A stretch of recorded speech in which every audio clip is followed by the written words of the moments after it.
김정일 해설위원의 시사 해설. 세상을 넓게 봅니다. 삶의 지평이 넓어집니다.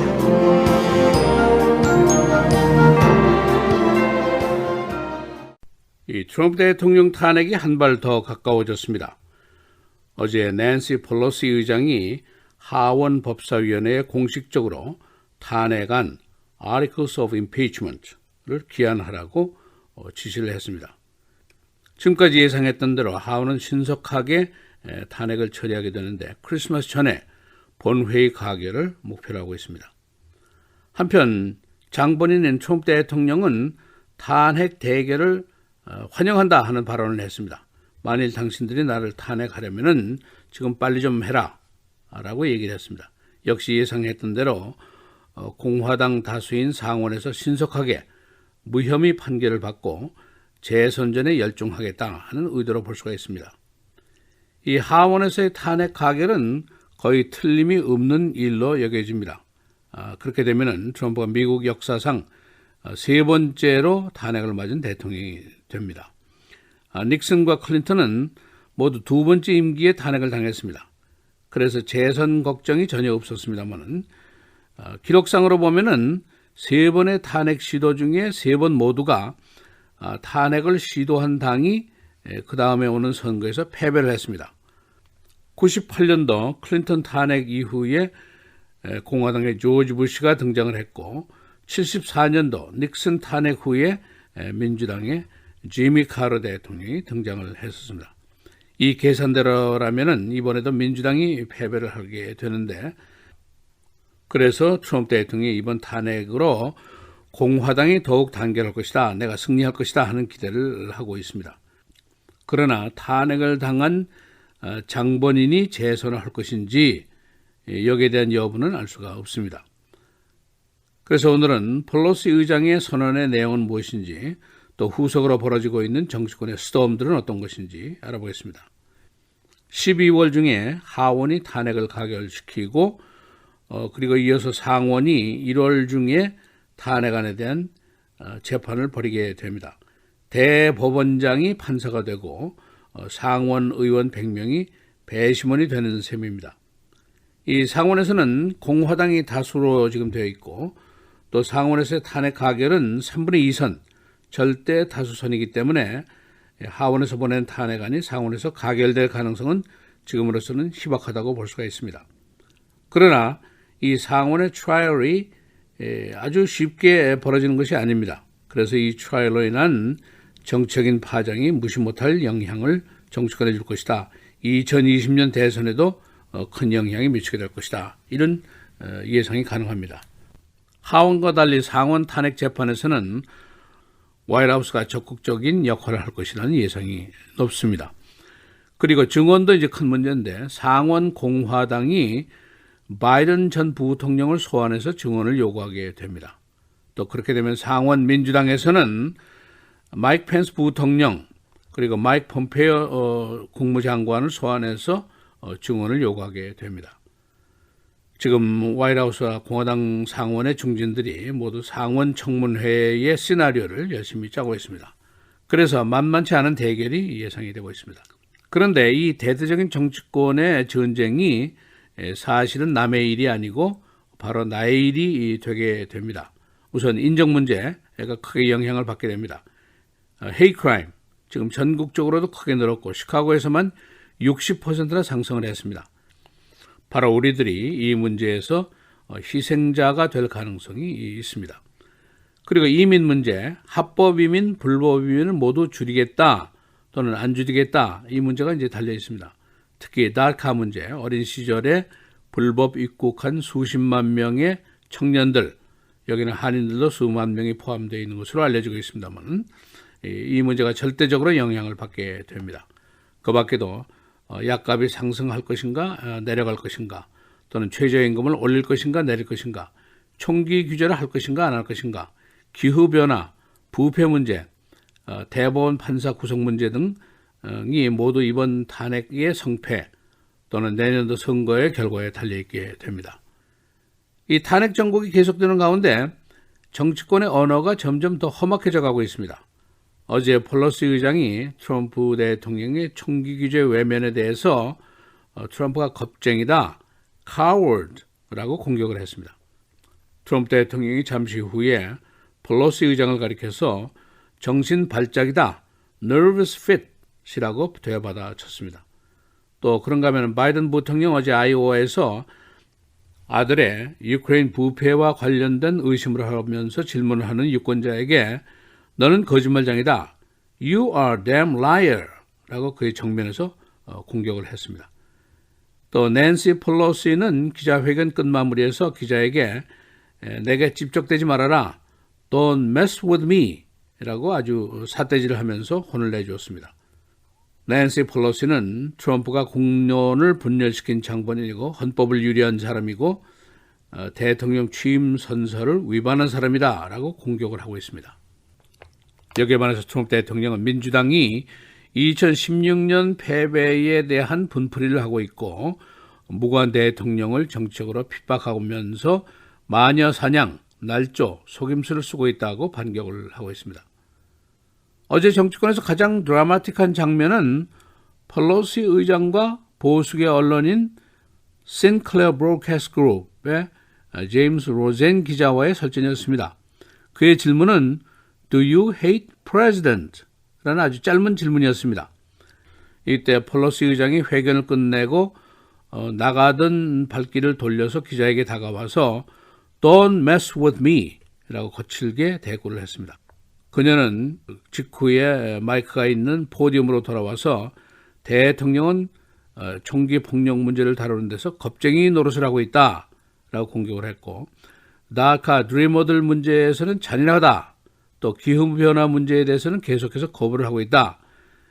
이것이 미국의 헌법의 문제이고 나는 가톨릭으로서 아무도 헤이트하지 않는다.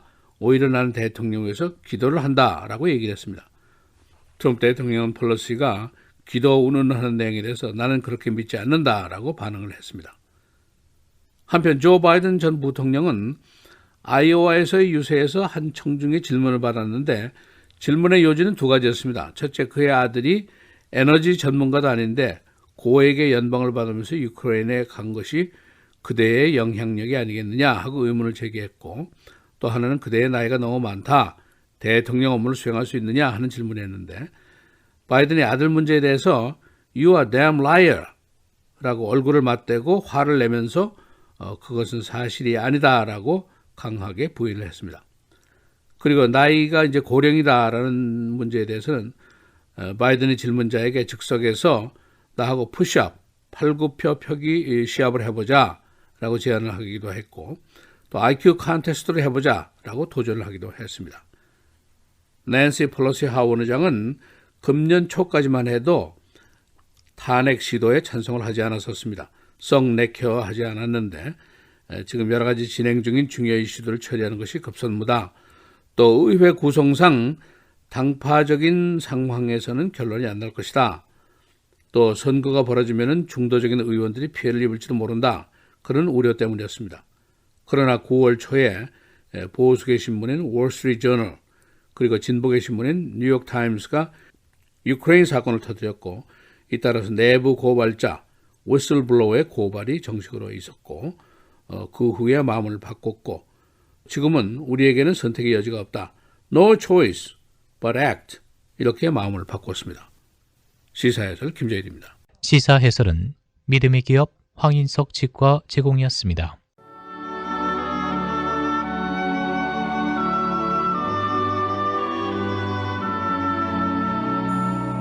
율법을 버린 자는 악인을 칭찬하나 율법을 지키는 자는 악인을 대적하느니라.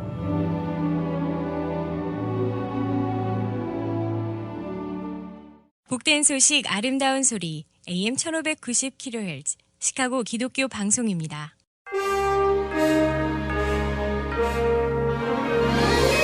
네, 12월 6일 금요일 KCBS 헤드라인 오늘의 주요 뉴스입니다. 하원이 연말 트럼프 대통령 탄핵 표결을 실시하기 위한 움직임에 속도를 내고 있습니다. 민주당 소속인 낸시 펠로시 하원 의장은 어제 하원 법사위원회에 대통령 탄핵 소추안 작성을 요청했습니다.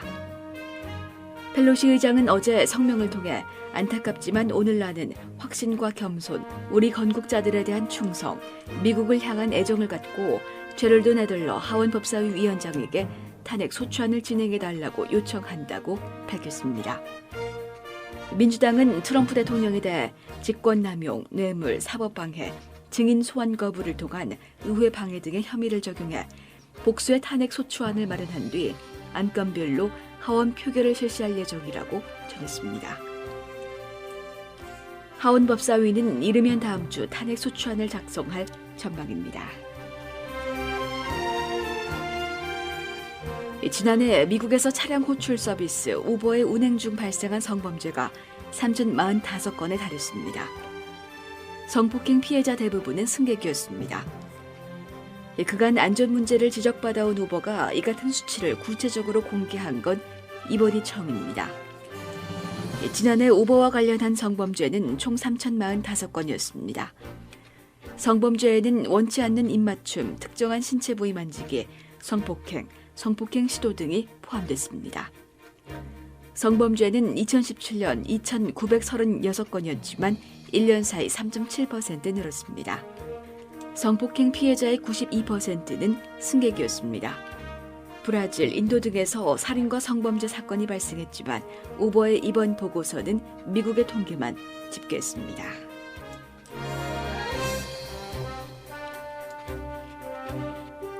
어제 퇴근 러시아워 시간에 플로리다주 미라마의 한 교차로에서 훔친 UPS 트럭을 타고 도주하는 2명의 무장 강도들을 쫓던 경찰이 총격전을 벌여 UPS 트럭 운전기사와 강도 2명, 인근의 또 다른 운전자 1명 등 모두 4명이 목숨을 잃었다고 한 경찰 관계자가 밝혔습니다. 익명을 요구한 이 경찰 관계자는 무장 강도들이 처음 사건이 벌어진 코럴 게이블스로부터 20마일이나 도주국을 벌였으며 복잡한 교차로에서 오도 가도 못한 채 경찰과 총격전을 벌였다고 전했습니다. 코럴 케이블스의 에드 허다 경찰서장은 어제 오후 4시경 리전트 보석상에서 범죄 발생을 알리는 경보가 경찰로 전달됐으며 경찰이 출동하자 2명의 무장 강도가 경찰을 향해 총격을 가했다고 말했습니다. 무장 강도들은 인근에 있던 UPS 배송 트럭을 빼앗아 타고 도주하기 시작해 약 20마일을 달아나다 퇴근 시장의 차량 홍수에 갇혀 꼼짝할 수 없게 됐고 결국 경찰과의 총격전으로 사살됐습니다.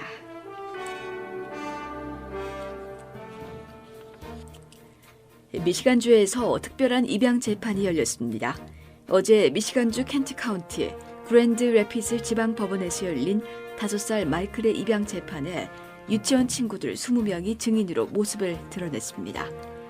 무엇이 가장 기억에 남았냐는 언론의 질문에 판사는 재판장에 있는 모든 아이들을 향해 너희들에게 마이클은 어떤 의미냐고 물었는데 아이들은 나는 마이클을 사랑해요. 마이클은 내 가장 친한 친구예요. 라고 답했다고 전했습니다.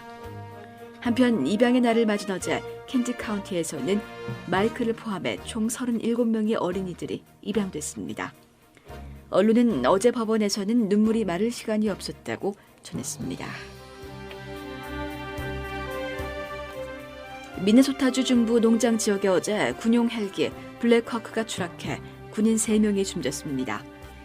팀 월즈 미네소타 주지사는 해당 헬기가 유지정비 시험 비행에 나섰다가 추락해 탑승해 있던 미네소타주주 방위군 소속 군인 3명이 사망했다고 밝혔습니다.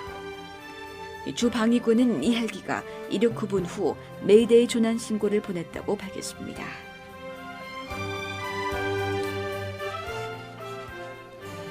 크리스털 레이 거주 여인이 어제 자신의 5살 난 아들을 살해했다고 시인했습니다. 36살 조앤 커닝햄은 8개월 전 아들 살해 혐의로 기소됐는데 그동안 혐의를 부인하던 입장을 바꿔 어제 이를 시인했습니다. 그녀는 아들을 구타 살해한 후 7마일 떨어진 야산에 묻었다고 시인했는데 유죄가 확정되면 최고 60년까지 징역형을 받을 수 있습니다.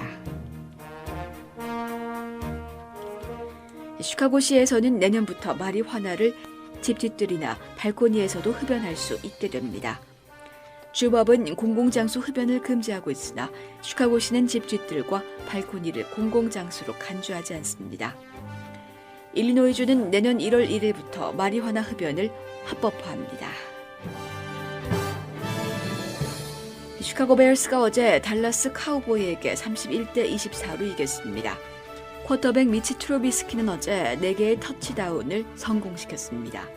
베어스는 시즌 후반에 들어서 3연승을 기록하고 있습니다. 날씨입니다. 금요일인 오늘은 맑고 화창한 날씨 보이겠고 기온은 어제보다 낮겠습니다. 오늘 밤부터 내일 아침까지 기온이 20도대로 떨어지면서 춥겠습니다. 낮 최고 37도, 밤 최저 24도. 토요일은 내일도 맑은 날씨 이어지겠고 기온은 아침에는 20도대로 떨어지고 낮에는 40도를 넘으면서 일교차가 크겠습니다. 낮 최고 40도, 밤 최저 33도. 주일은 흐리고 저녁부터 약간 비가 내리는 곳 있겠고 바람이 다소 강하게 불겠습니다. 낮 최고 48도, 밤 최저 41도. 다음 주 월요일은 흐린 가운데 대부분 지역에 비가 내리겠습니다. 낮 최고 46도, 밤 최저 20도입니다.